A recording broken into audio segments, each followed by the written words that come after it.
China has 5,000 executions a year or more. That's a best guess number.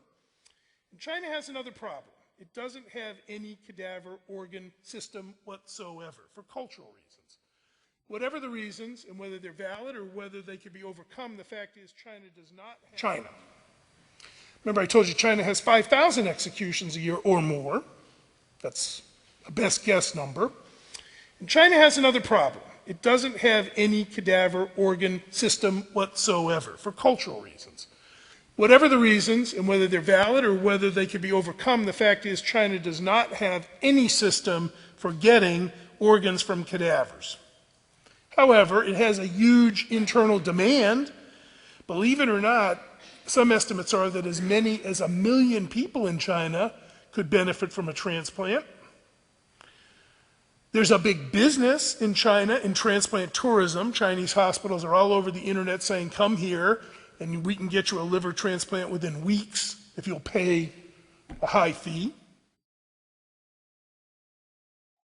Official Chinese government statistics state that they've done more than 20,000 livers in the past 10 years, and they also state that 1,475 came from living donors.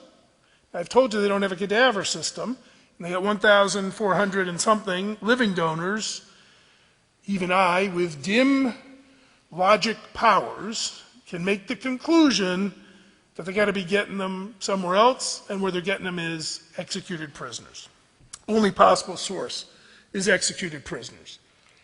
Consent in China for a prisoner is non-existent.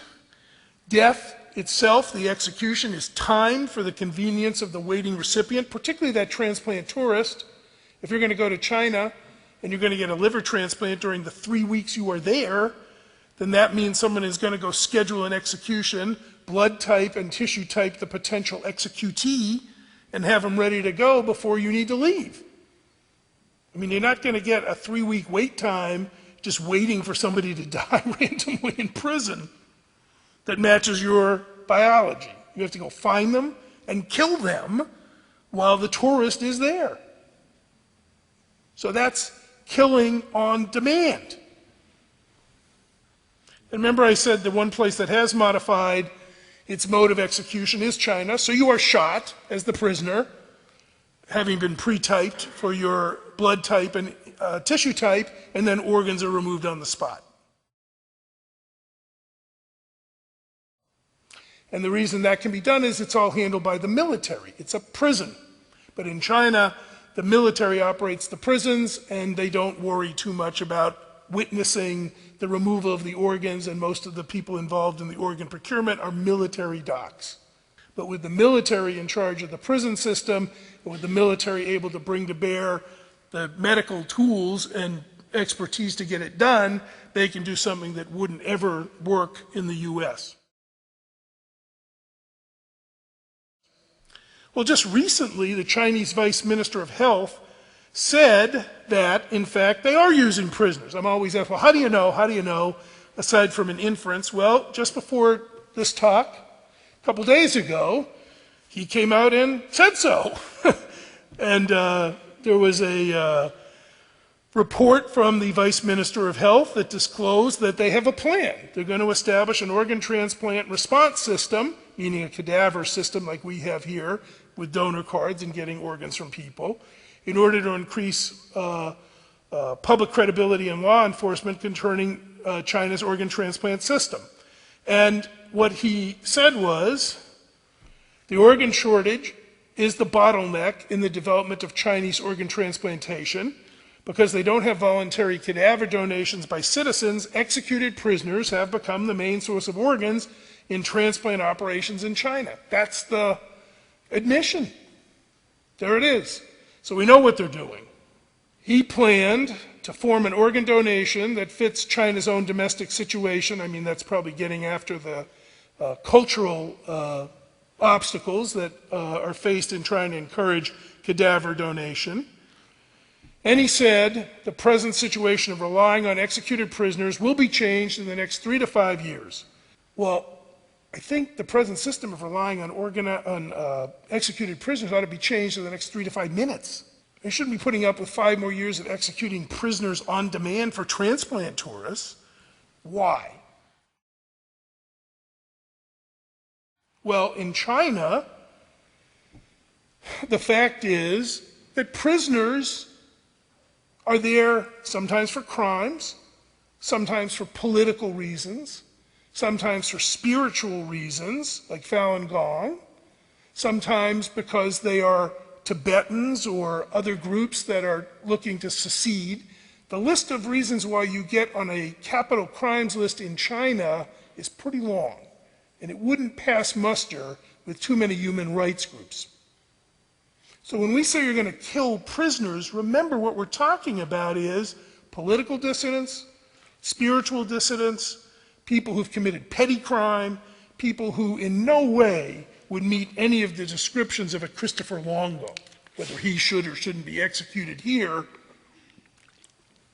We're not talking about 5,000 people a year being executed for committing heinous crimes, whatever your view about execution and crime. There's a lot of people who are being killed on demand who shouldn't even be prisoners. So this system is really morally repugnant. And I'm going to say tonight, one of the great tragedies of our time has been the lack of condemnation of this morally abhorrent situation in China, which has been going on year after year, without anybody saying much of anything about it.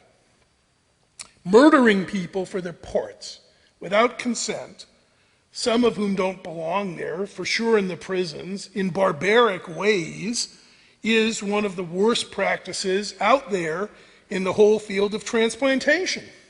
Yet, articles describing Chinese experience with transplantation continue to appear in medical journals. People from China come and talk about transplantation and what the outcomes are at many meetings. I've been at a couple. Research goes on in China involving drugs and other ways to improve transplant, sponsored by international pharmaceutical companies. Well, just to put a not too fine a point on it, but what the hell is going on here? Should the College of Physicians condemn this practice? Should the AMA be out there saying this is wrong?